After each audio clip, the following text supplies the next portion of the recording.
So I just finished putting together the marigolds and mushrooms bundle, which a lot of you have already purchased and made, especially, well, I'm kind of playing favorites here, but the little wagon with the marigolds in it, that is going right on my dining room table, which I've probably said now 100 times, but I kind of started getting my table prepped, although I'm going to be decorating it for Halloween and then back to fall, but that's okay.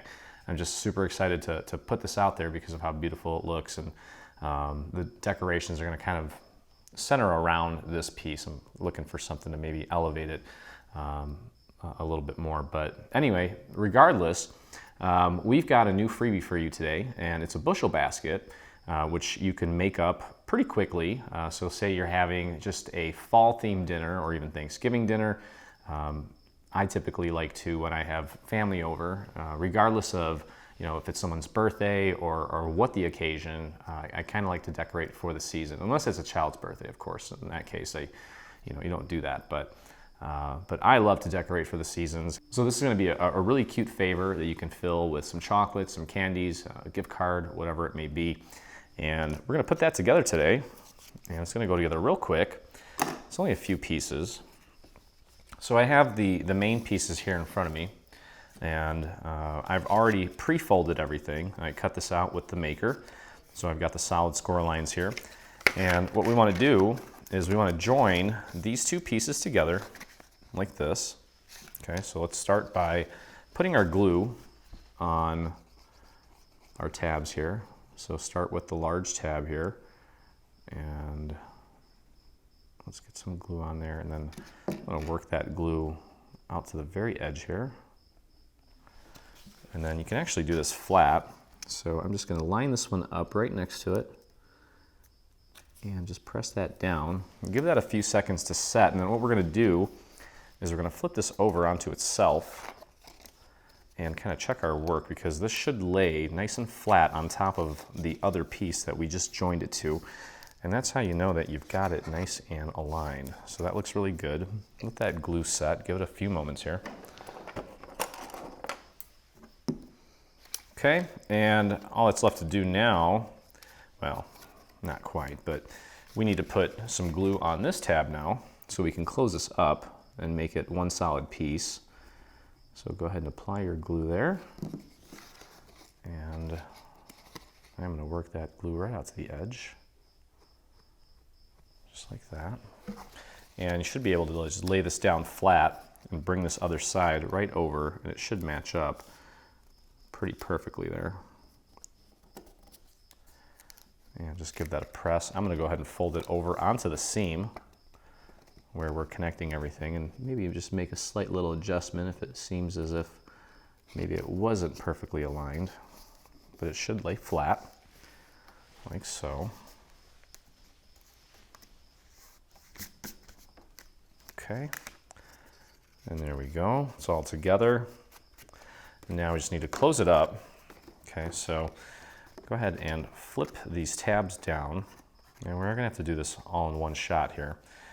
And the secret here, not really the secret, just the method, is going to be when we actually apply our glue, we're going to focus on getting this side lined up first, the side opposite of where it's hinged, and then we'll just kind of nudge the rest of the little segments into place. Okay, so let's get our glue on the remaining tabs here. And I am going to spread that glue out to the edges. I want it to look nice and crisp and clean.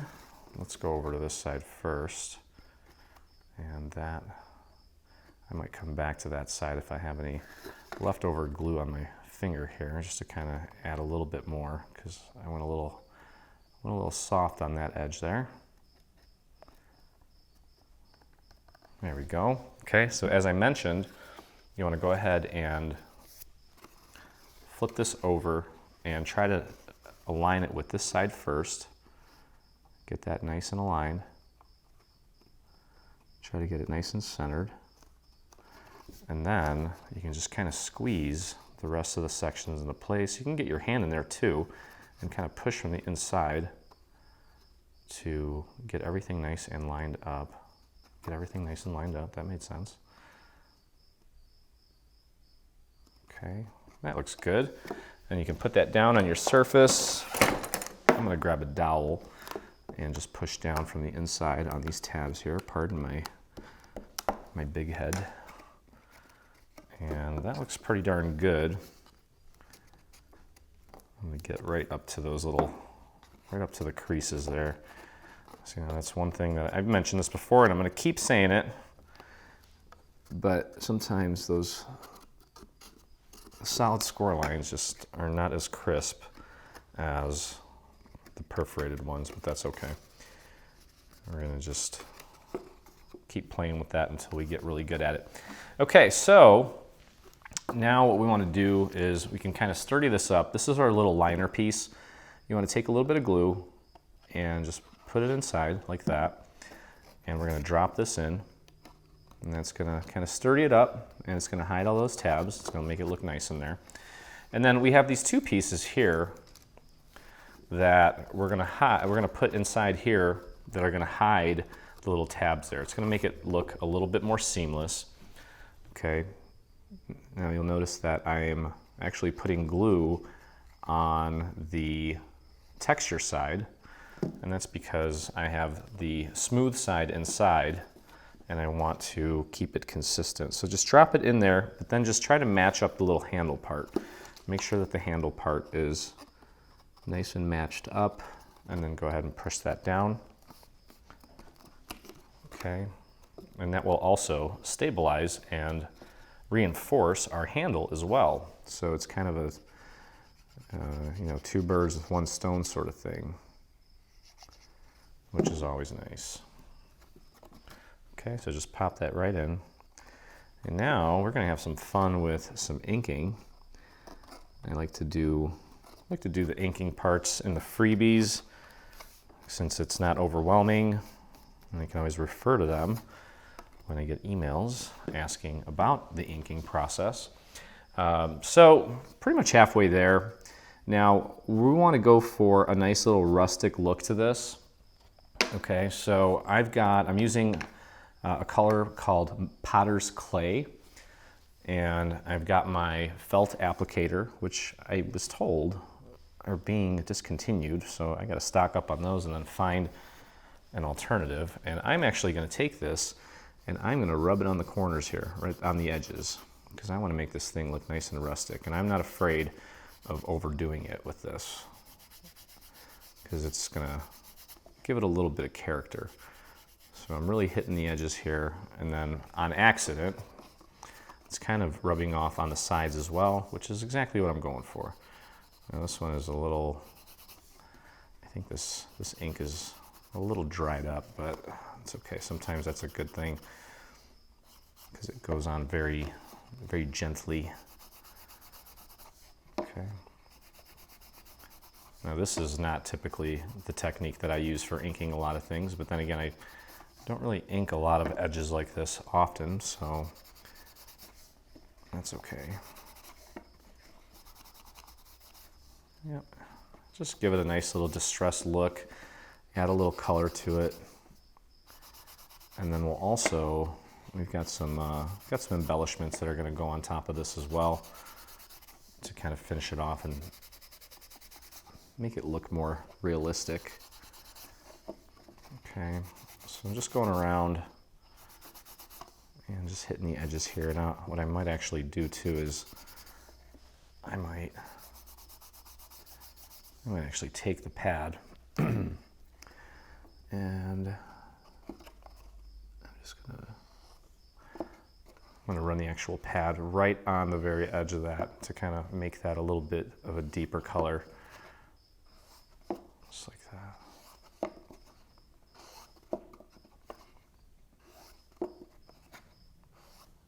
There we go. Okay, so you can see what that does.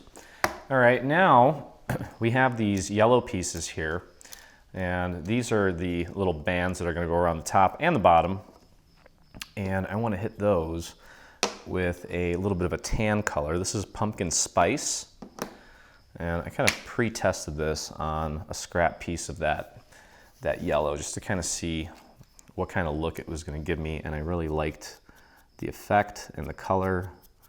So I'm literally just taking this and hitting the very edge while incidentally hitting a little bit of the surface as well.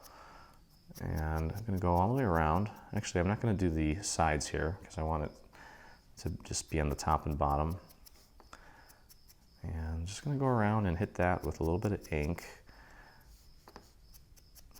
Again, just to kind of give it more of a little rustic feel. And you know, occasionally you get a little bit more on the surface. It's all right. It's not the end of the world. Again, this is, you know, this little bushel basket's been out in the orchards, getting hit by sun, getting beat up, collecting all those apples from the farm. It's not going to always be the prettiest looking thing. So kind of keep that in mind as we're inking. And don't be afraid to go a little heavier here and there.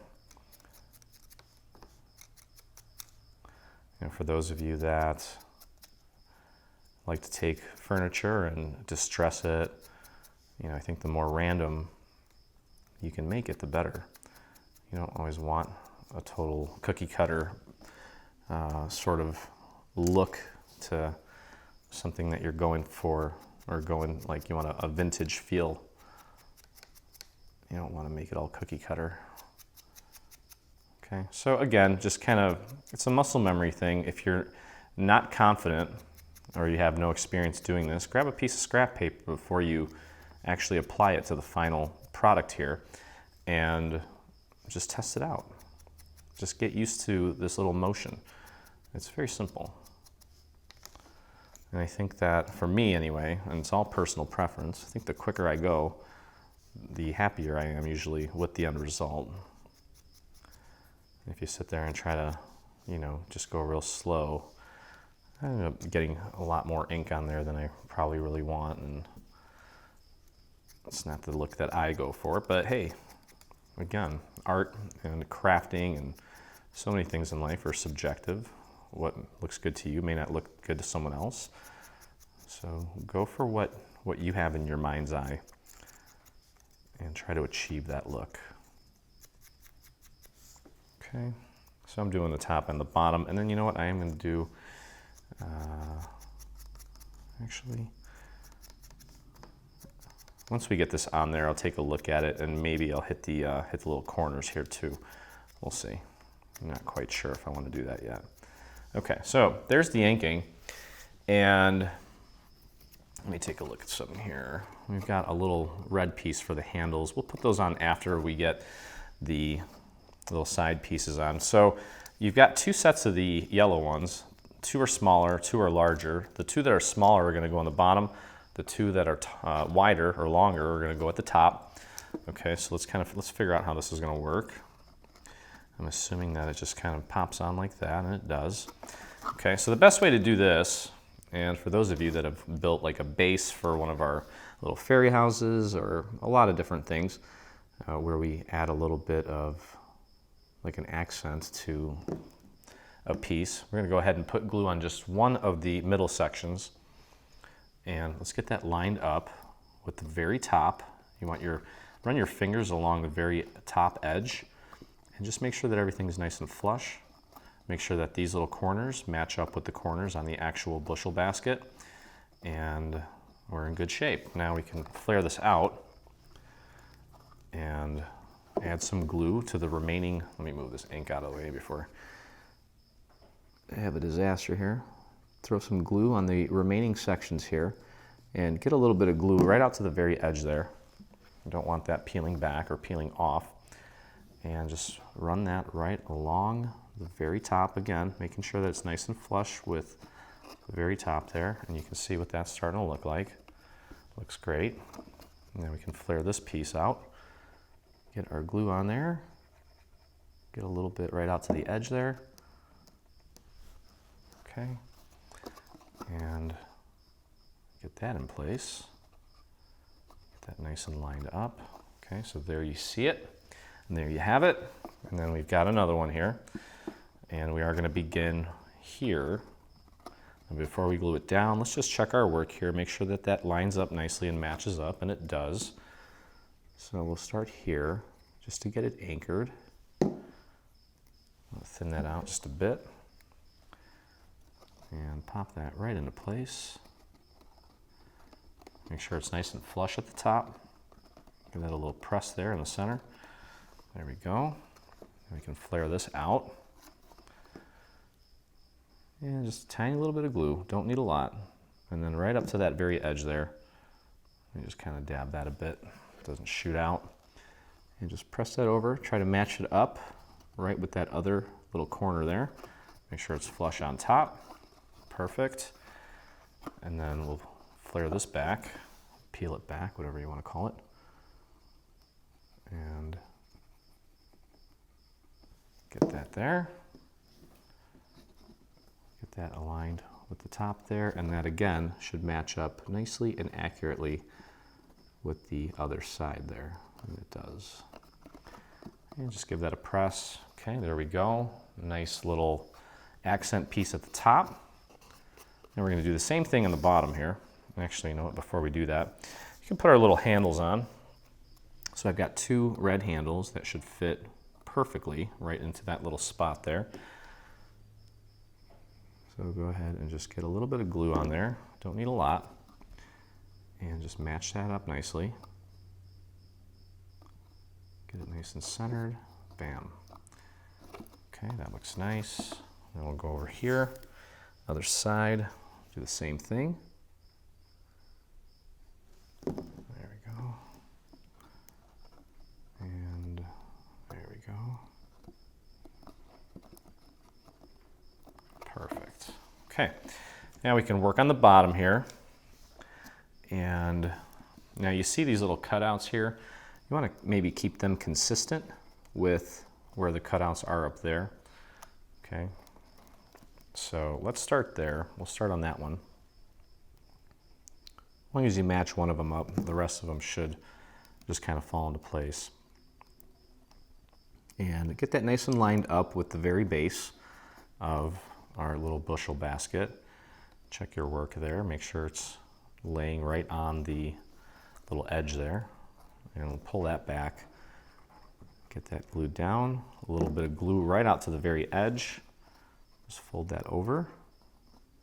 There we go. Okay, and these last 2 sections, tiny little bit of glue. And then a little bit out to the edge. And fold that over. And just line that up nicely. There we go. Okay, and that just leaves this section here. So let's get that, let me make sure I'm doing this right. Yep. Okay, so start with one of the center sections there. It's just easier that way. Get that lined up. Try to get it flush with the base there, the very bottom of our basket. Okay. All right, and a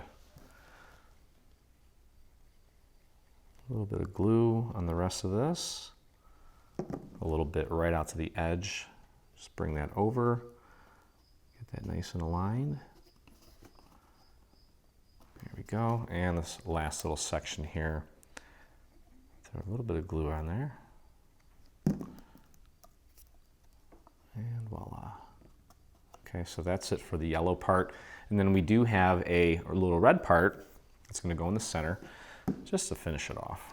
Okay, and that is going to go like this. Oops, I didn't fold this one. Okay, and what you want to do is you want to make sure that there's little score marks here on each of these brown sections.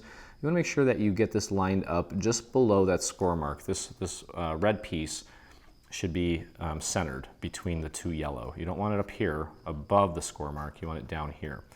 Okay, but we do give you some score marks there to help you with the alignment. So I'm gonna grab one of the center parts. And now with the little cutouts on these, I'm gonna alternate that so that the little cutouts on the red are opposite of where the yellow ones are, or the mustard colored ones. Okay, so just get that nice and just right underneath those little score marks as far as the alignment. And then you can flare this back. And you know what, that's honestly probably all the glue you're going to need. And flip that right over onto the next section. And flip that back. Get our glue on the rest of this. Okay, and flip that over. Keep your eyes on where the little score marks are, because this will give you a little bit of give up or down, and you want to make sure you keep it underneath those score marks so that when we get the other half of this in place, everything aligns nicely and looks very seamless. Okay, there we go. And the last one here. Let's get this guy in place just like that. I'm going to start with this one with the little sprinkle cut out of it. And we're going to center that one right here. Like that. And that looks like it matches up nicely. So I'll pull this back and get my glue right up to the edge. And just try to make sure that everything matches up nicely. Okay, and the last two.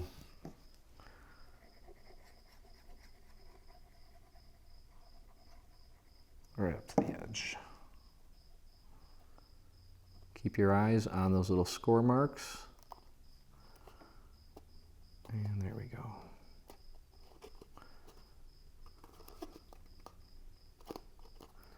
Perfect. Okay.